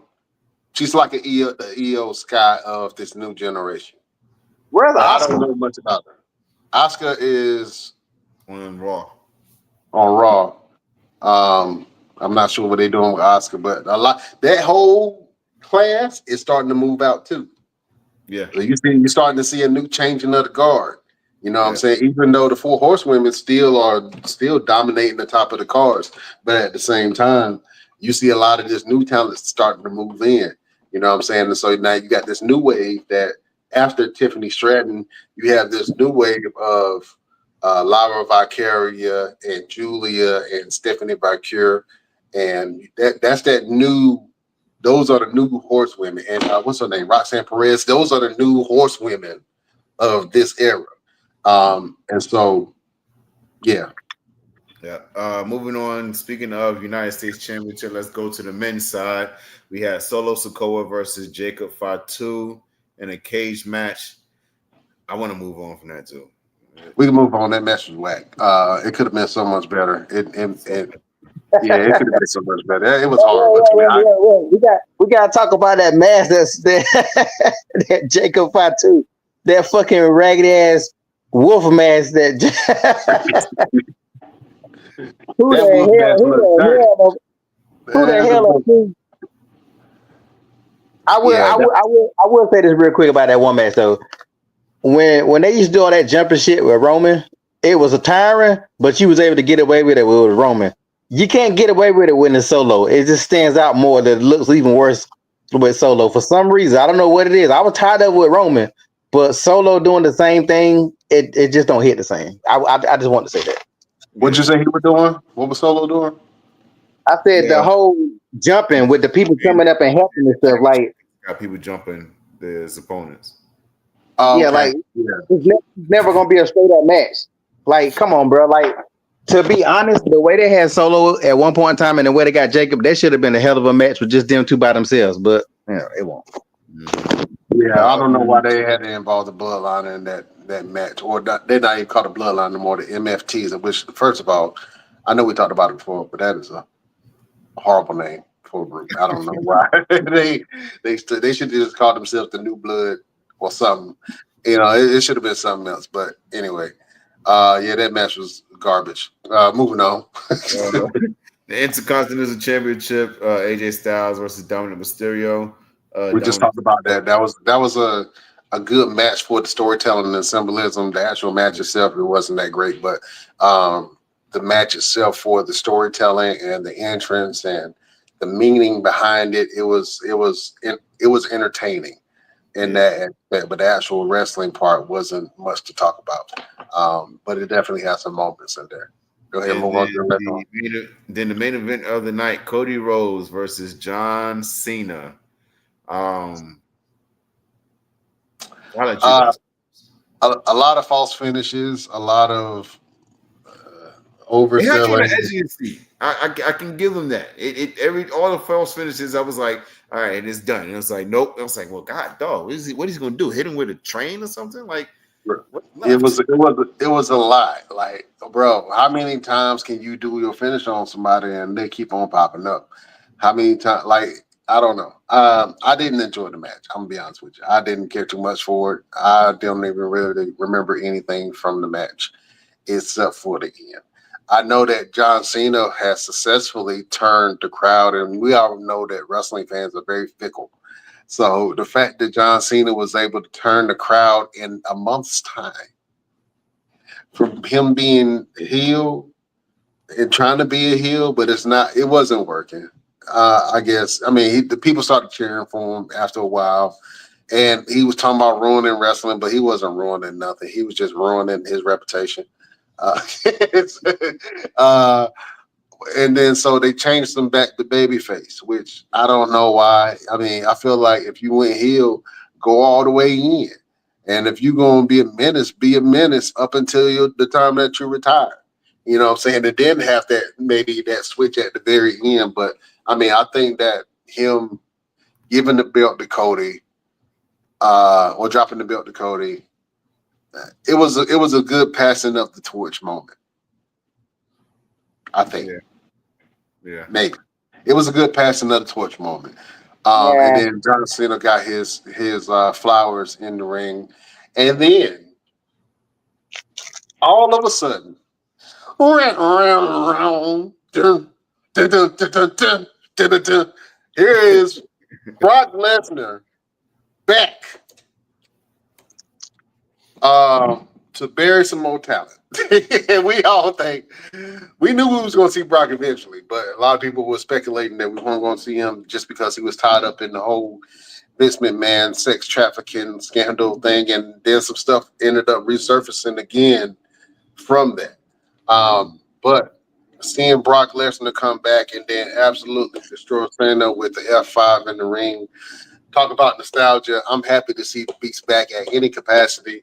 I think that he will do great in this new era, and be the bully and the beast that John Cena was supposed to be. Yeah, you know what I'm saying? He's the bully that John Cena should have been in his heel run.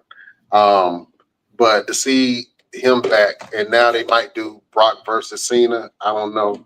I don't really want to see it, to be honest with you, because I don't think it's going to be a good match. Trash. It's going to be a trash match, bro. I don't. Let me tell you. It was I'm a sorry. request from John Cena for that to happen because he's on his way out. And who do he have his greatest rivalry with other than Brock Lesnar? The only one he's really had a really big rivalry with was The Rock. And we know Rock's not getting back in the ring. So why not go out and and finish a story of sorts with Brock Lesnar? I don't know about that, Roosevelt, because I What's saw Brock's biggest rival though? no, I saw a video. I heard what you said, Roosevelt, and I saw a video where they said how Triple H pretty much lied because Triple H said the same thing. John Cena got another video where he said he just pretty much fight whoever they tell him to fight. He didn't ask for John. He didn't ask for Brock. True, that's Triple H call for Brock. I literally just seen that video earlier today. I just want to say I got a couple problems. Number one, John Cena turned heel. I mean, John Cena turned face out of nowhere on on I think that SmackDown, and he said that how Cody made him realize, like, what Cody did. What the fuck did Cody make you realize? Like, I'm gonna tell you. I'm gonna tell you how they should have did it. And of course, it would never would have got done. R-Truth should have been the catalyst to bring John Cena back to face. Thank you. R-Truth, they should have had R-Truth, and that whole thing should have stretched out longer, and him beating the shit out of R-Truth, and R-Truth just won't fight him back, and they could have built that whole entire thing, and that's the moment that would have brought John Cena out of that, instead of him just saying, Cody, you brought me back. Cody didn't do shit to bring him back, like nothing. And then it doesn't make sense to have two baby faces in a street fight. That made no damn sense, even though it was decent, but it wasn't like that. Okay, first of all, Cody, your move was already trash, but you hit 3 of them, and my man kicked out, and John Cena like 50 years old. What does that say about your? So that didn't make sense. Okay, so then you bring Brock back. Oh yeah, it's a cheap pop. Triple H only wants cheap pops. Brock wasn't even there on Monday, so that shows you like Brock might not even really be back. Like, where was The Rock should have been involved somewhere in this story, so we could have completed the story about him. He could have said, "I sent Brock out there because John Cena, you looking soulful." You know what I'm saying? Like, The Rock should have been incorporated somewhere in that story for it to make sense. They just start stories and end stories without no kind of payoff. Like, John Cena was the biggest heel turn in the history of wrestling outside of Hulk Hogan when he did it. And you saw how Hulk Hogan did it when he became a heel. He went NWO. He changed his music. He changed and started doing the black beard. You know what I'm saying? John Cena didn't even change his damn music. Like, it was a whole total waste, man. I hate Triple H. I hate Triple H so much because Triple H is really destroying the business because he only cared about it. Was a cheap pop. Don't get me wrong. I'm pretty sure everybody was like, "Oh shit, Brock." I thought somebody black had won the belt and I missed it. So I was like, "Oh, here comes Brock." So it was definitely a oh my god moment that SummerSlam needed some kind of moment. But what now? You know what I'm saying? You always gotta say that now. Okay, what now? Seth Rollins, he had the Money in the Bank, and he fought LA Knight for, damn well LA Knight wasn't gonna win that belt on Monday night, and then CM Punk come out there again. We done seen that enough. Like, what's next? And I don't even think. Here's the real problem too that we really haven't had a chance to talk about. Cody, I don't know if he's gonna be there because he about to film. He's in Street Fighter.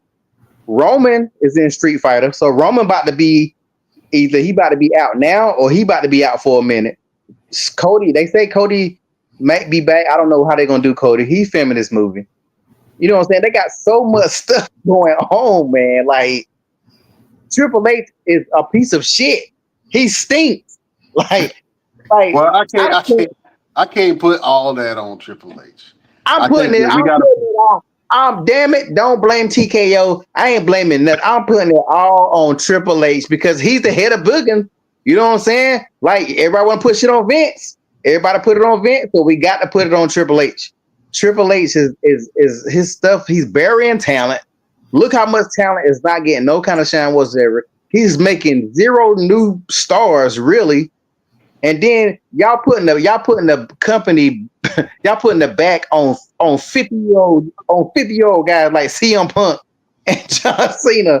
Seth Rollins really, like what is going on, man? Like, I don't know. Triple H needs to be fired. Oh, those are strong words. Take my job. I think that since the buyout and TKO has taken over, and I think it started a little bit before then, but since TKO has taken over, the company has really been focused on the bottom line, and the bottom line used to be the fans' experience and the fans' enjoyment. The bottom line now is cash. How many advertisements can we show? How many commercials can we put in these episodes? How many deals can we get? How much money can we squeeze out of people for these tickets? Because they're still trying to make money off of the WWE. Now, they just signed, I think, a $1 billion partnership to start streaming the premium live events or the main events on ESPN. That's great if you are if you're a wrestling fan and you want some validity. ESPN is the place that you want to be on for wrestling and sports shows. Now, the problem with that is I got Peacock, I got Netflix, I got Hulu, I already got Disney. But the problem is, if I want to watch a premium live event, I'm going to have to pay $30 extra. Nope, I ain't doing it. To watch. Yeah, this year might be the last year of the podcast, my fellas. You got to pay $30 extra to watch the premium live events. And so you got $30 on top. Now, I like Peacock for the fact that you get all of the wrestling content on there, and then I can watch some movies and stuff. But after WWE move, I'm not going to have no need for Peacock. So Peacock going to be gone, which is great. But I'm not paying $30 to watch ESPN, and the only thing that I watch sport-wise is wrestling. Right. You know what I'm saying? I stopped watching football a long time ago because my Panthers weren't doing shit. They kept losing, and that pissed me off, so I stopped watching football altogether. I ain't watched basketball since Shaq was with the Lakers. So for me, the only sport that I'm really watching is wrestling and maybe the Olympics. For sure the Olympics. But bro, I'm not clocking ESPN like that to watch wrestling. And I don't know if they're going to turn a lot of fans off from trying to get the PLEs by, switching. Now, obviously, people don't want to buy it. The model has been proven. People will buy it. People are buying these high, expensive ass tickets. For me, I don't know. If I got to pay more than $500 to $800 for just one ticket to go somewhere, I'm gonna stay my ass home. I ain't got, and I got the money. I just don't want to spend it, and that's how a lot of people are feeling. You know what I'm saying? When we were in the WrestleMania, bro, we were getting just basic tickets in the nosebleeds. You know how much money we was quoted? $20,000. We were quoted $20,000 for tickets for WrestleMania. Bruh, I'm like, who is paying this? But people are paying it. And people are going to continue to pay it. And so with this new deal and merger, I told y'all last year that Disney was going to end up acquiring the WWE. And essentially, they have with this licensing deal. So don't be surprised when you see Mickey Mouse pop up on Monday Night Raw and challenge Seth Rollins for the belt. The real crazy thing is about it. Imagine paying $30 a month for pay-per-view, and then the pay-per-view is not even that good. You know what I'm saying? Like Like back in the days when we had to pay for pay-per-views, WrestleMania was damn near $100 because I used to have WrestleMania parties. So we remember when we used to have to pay for every pay-per-view, but the pay-per-views was still pretty good. What pay-per-view have you watched in the last couple of years? I bet you can probably count on one hand that you actually would have paid 50, 60, the old pay-per-view prices. Even WrestleMania wasn't even worth it. You know what I'm saying? Like, ain't nobody. I think it is gonna be a lot of backlash because if you check the numbers, since Raw has been on Netflix, Raw has not gone up. That shit has gone down since it's been on Netflix. Yeah, so I don't know what they looking at to say, oh yeah, I think they look at it like, oh, these fans will pay anything. They paid all this bullshit for WrestleMania, but people not gonna pay that shit. Like you right, there ain't nothing on ESPN. Peacock got Love Island. Peacock got a couple other little things on there now, and they got. I watch Love Island now. I get my Love Island, and I watch that with my wife, and then I watch some John Wick, and I'm cool. You know what I'm saying? But, yeah, Peacock got a lot of good things. Yeah, ESPN. What am I watch? First Take. Nah, y'all just got rid of Shannon Sharp. I know I ain't about to watch. Yeah, man. So it's coming down to it, man. Like, are y'all really gonna pay a extra, what is it, $360 a year for ESPN? Bruh, I don't know. I don't think I can do it, man. I'm gonna be watching it on YouTube after the event. You know what I'm saying? Watching it on TikTok. Yeah, but if it's included with the Disney purchase, which I don't think it is, you got to pay separate from. So I'm not trying to pay for the Disney subscription on top of the Hulu subscription, on top of the ESPN subscription, and the only thing that I'm watching is a major event. I can't have it. So I don't know. They getting a little money hungry, but we'll see. I think that they should have some great wrestling coming up, but as a wrestling fan, as an old school wrestling fan, it's getting harder and harder. Every night I got to prove my love. You know what I'm saying? It feel like that. You know what I mean?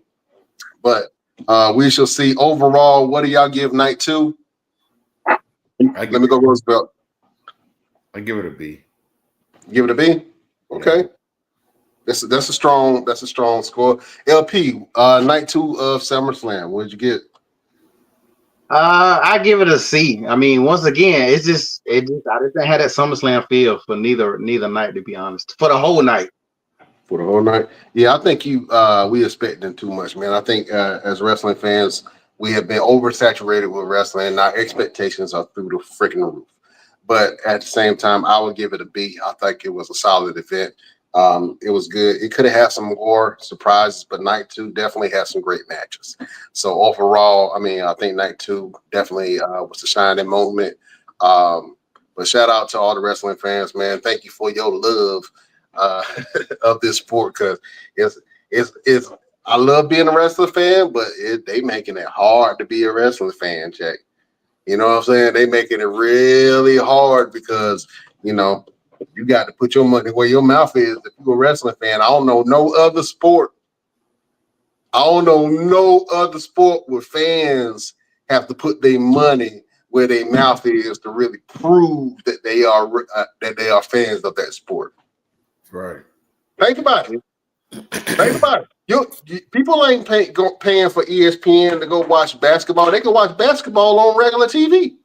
Yep. Super Bowl, people gonna pay for the Super Bowl, but that's one event.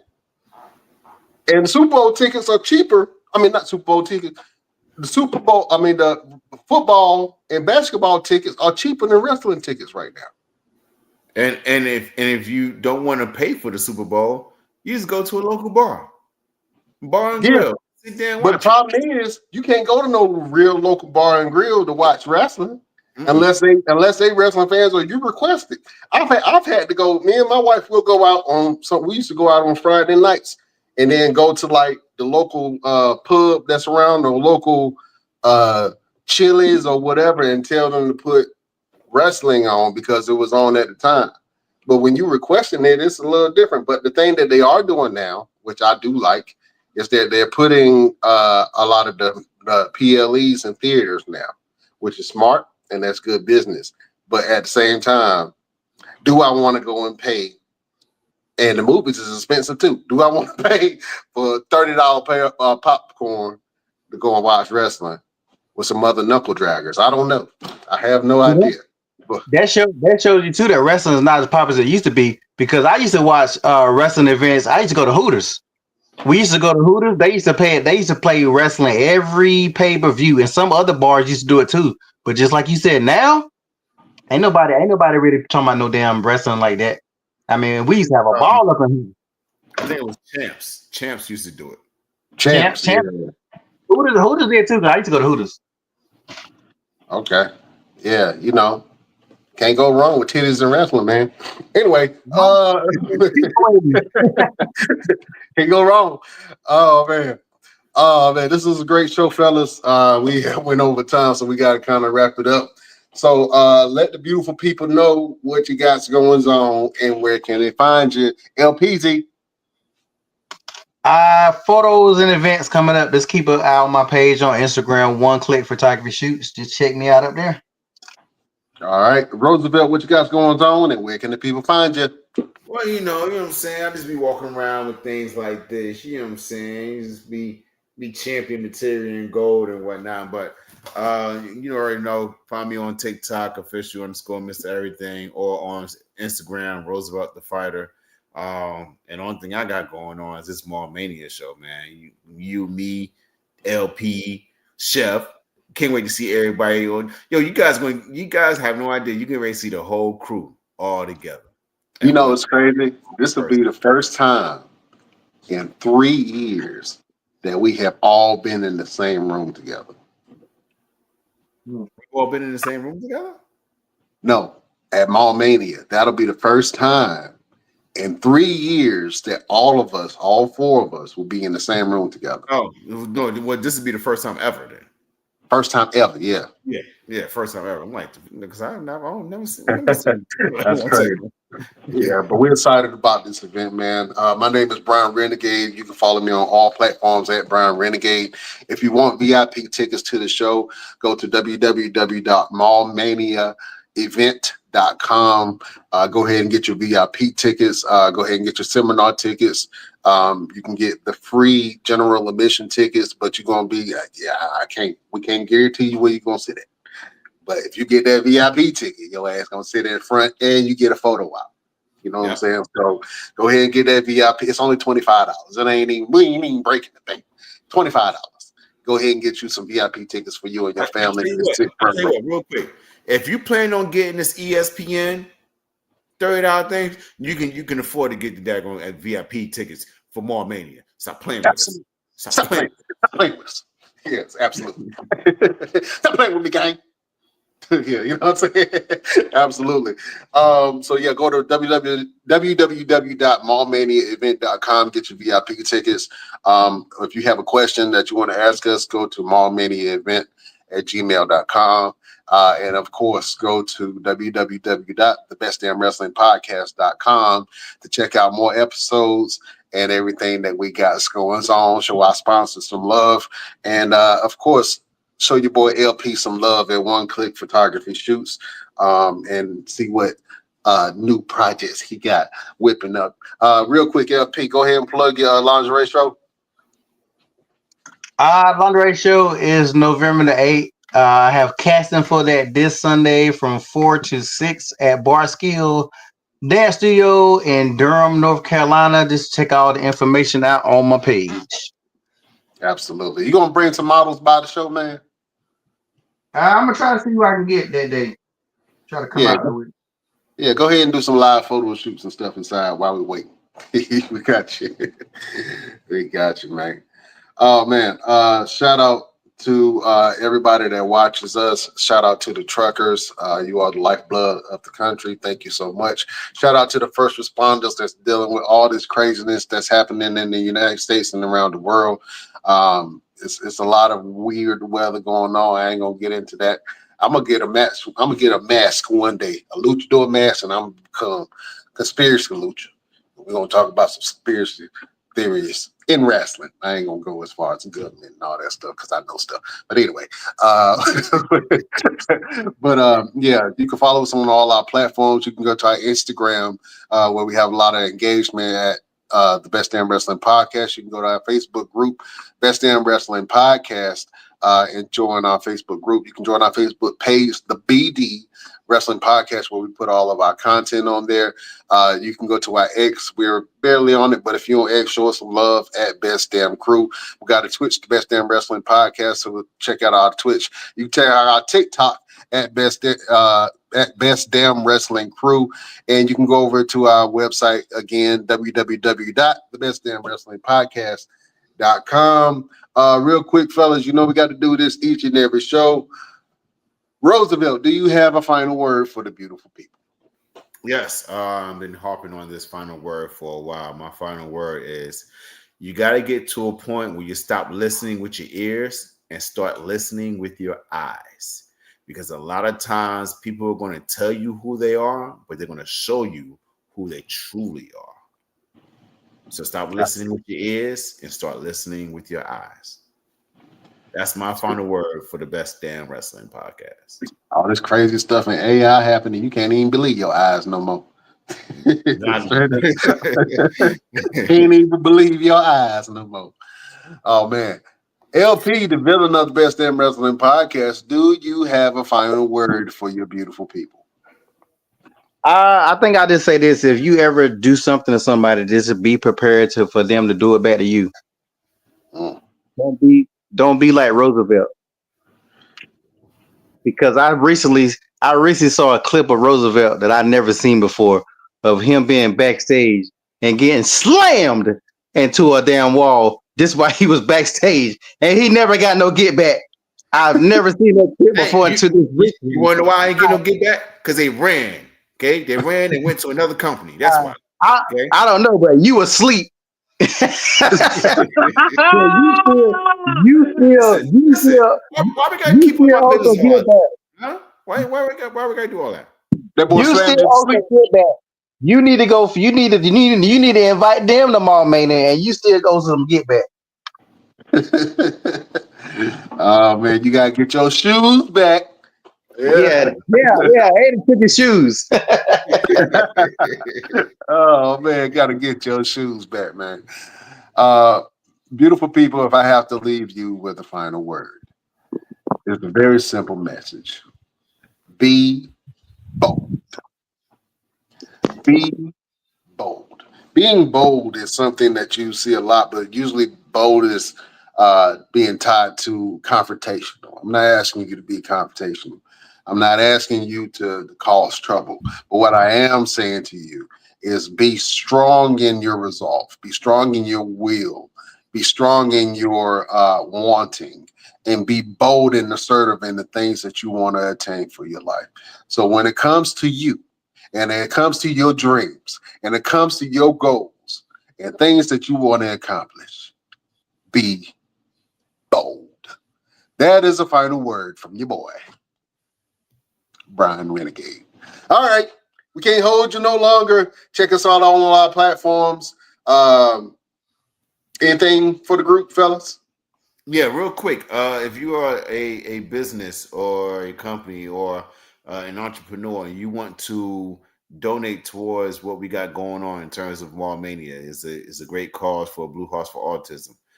If you want to be a sponsor or if you want to donate, make sure you go to the website. Go ahead and go to the website. The website will be up past the event. So if you want to donate after the event, if you feel like, okay, I don't have it right now, but I do want to do something, go to the website, mallmaniaevent.com. Go ahead and donate. We're trying to help some families out, man. Absolutely. We have some great programs that are set up for Blue Hearts for Autism, man. One of them being Heart House, finding homes for people who have family members with disabilities. You have the Danny Fund, which funds academic programs for individuals who have autism. You have There's the Blue Hearts and Blue Minds. I mean, it's a lot of programs that are under Blue Hearts for Autism that you can definitely support and grow. So go ahead and donate to the organization and help some families in need and help us put on an amazing event. And this fundraiser is the first of many, so we're so excited about what's going on. But yeah, absolutely, come out to the mall, Greensboro, Four Seasons Mall, from 2 o'clock to about 4:30. And enjoy yourself. Bring your family out and enjoy some local independent wrestling. And we got like all of our events are main events. You know what I'm saying? All of our matches. I'm sorry. All of our matches are main events.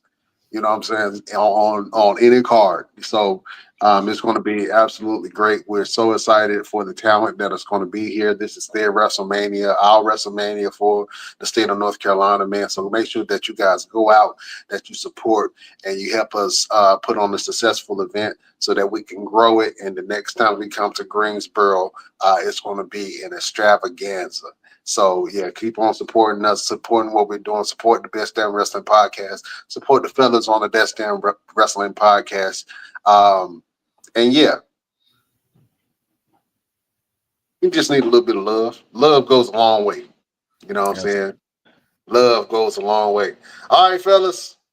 We love and appreciate you. LP, you are a gentleman and a scholar. Thank you, sir. Roosevelt, you are a god among men.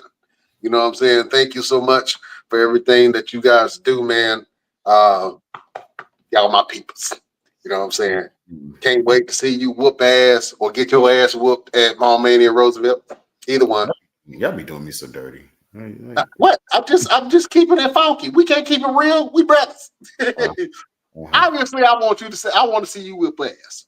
But I'm not opposed to watching you get your ass whooped. It's just if you need us, we in the building. That's all I'm saying. If the Pantheon come in that ring, damn it, I'm gonna have to pull out a razor blade. You know what I'm saying? It's a lot of them.